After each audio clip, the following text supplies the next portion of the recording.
সম্ভাব্য বান পৰিস্থিতিৰ প্ৰতি লক্ষ্য ৰাখি কাজিৰঙাত বৃদ্ধি পাইছে তৎপৰতা হস্তম হৈ উঠিছে প্ৰতিটো বিভাগ কৰ্তৃপক্ষ যিকোনো মুহূৰ্ততে উদ্ভৱ হ'ব পৰা বান পৰিস্থিতিৰ বাবে সাজু হৈছে কহৰাস্থিত ৰাজ্যিক পশু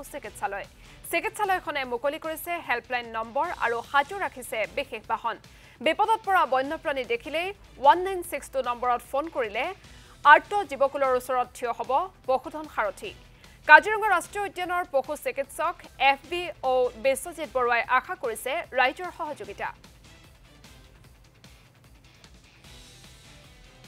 হয় যেহেতু এতিয়া বাৰিষাৰ সিজন আহিছে বানপানী সমাগত বুলিয়ে ক'ব পাৰি কাজিৰঙা ন্যাশনাল পাৰ্ক আৰু বানপানী দুটা খুব আসলতে উতঃপুতভাৱে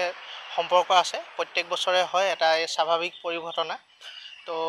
ইয়াৰ লগতে যেহেতু বন্যপ্ৰাণীসমূহ উদ্ধাৰৰ কথাটো আহে আমাৰ নেশ্যনেল হাইৱে আছে মাজত কেতিয়াবা কি হয় ৰোড হিট হয় বা ভেহিকলৰ এক্সিডেণ্ট কিছুমানো হয় তো এই সমগ্ৰ গোটেই প্ৰক্ৰিয়াটোৰ বাবে আমি ইতিমধ্যে সাজু হৈছোঁ কাজিৰঙা নেশ্যনেল পাৰ্ক অথৰিটি লগত আমি এক যোগসূত্ৰ ৰাখিছোঁ আৰু কাজিৰঙা নেশ্যনেল পাৰ্কৰ যি ফৰেষ্ট ভেটেনেৰী অফিচাৰৰ অফিচৰ যিটো আমি টিমটো আমি সাজু হৈছোঁ লগত আমাৰ বিভিন্ন বন্যপ্ৰাণী উদ্ধাৰকাৰী সংস্থাসমূহো আছে তেওঁলোক আমি সকলো একলগ হৈ পেলাই আমি উদ্ধাৰ কাৰ্য চলাম আৰু আমি ৰাইজক অনুৰোধ জনাম যাতে যিটো আৰ্ত বন্যপ্ৰাণী উদ্ধাৰৰ কাৰ্যত যাতে আমাক সহায় কৰে হয়